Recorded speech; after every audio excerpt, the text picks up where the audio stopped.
তো বন্ধুরা, মোহনবাগান জুয়ান ফেরন্দকে কোচের পদ থেকে সরিয়েই দিল, আর সেখানে দায়িত্ব দেওয়া হলো অ্যান্থনি লোপেজ হাবাসকে।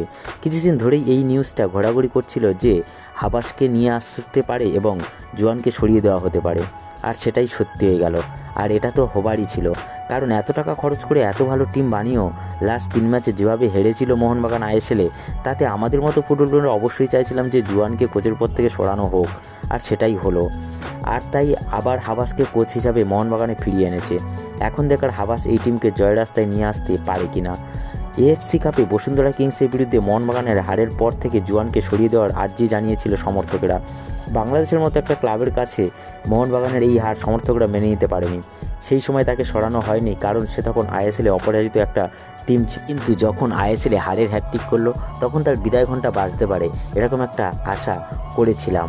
বিশেষ করে কেরালার বিরুদ্ধে ম্যাচে যেভাবে মোহনবাগান হারলো, তাতে এটাই হবারই ছিল। হ্যাঁ, অবশ্যই জুয়ান আইএসএল জিতিয়েছে, ডুরান্ড কাপ জিতিয়েছে, আমাদের তাই জুয়ানকে ধন্যবাদ জানানো উচিত। কিন্তু এটাও মনে রাখতে হবে, আইএসএলের শেষ 3টে ম্যাচে মোহনবাগান হেরেছে। সেখানে মুম্বাইয়ের বিরুদ্ধে 3 জন লাল কার্ড দেখেছিল, যেখানে জুয়ানের কিছু করার ছিল না। আর তাছাড়া মোহনবাগান এই মুহূর্তে এতই চোর আঘাতের সমস্যা যে ওই টিম নিয়ে জুয়ানের পক্ষে জেতাটা অসম্ভব ছিল।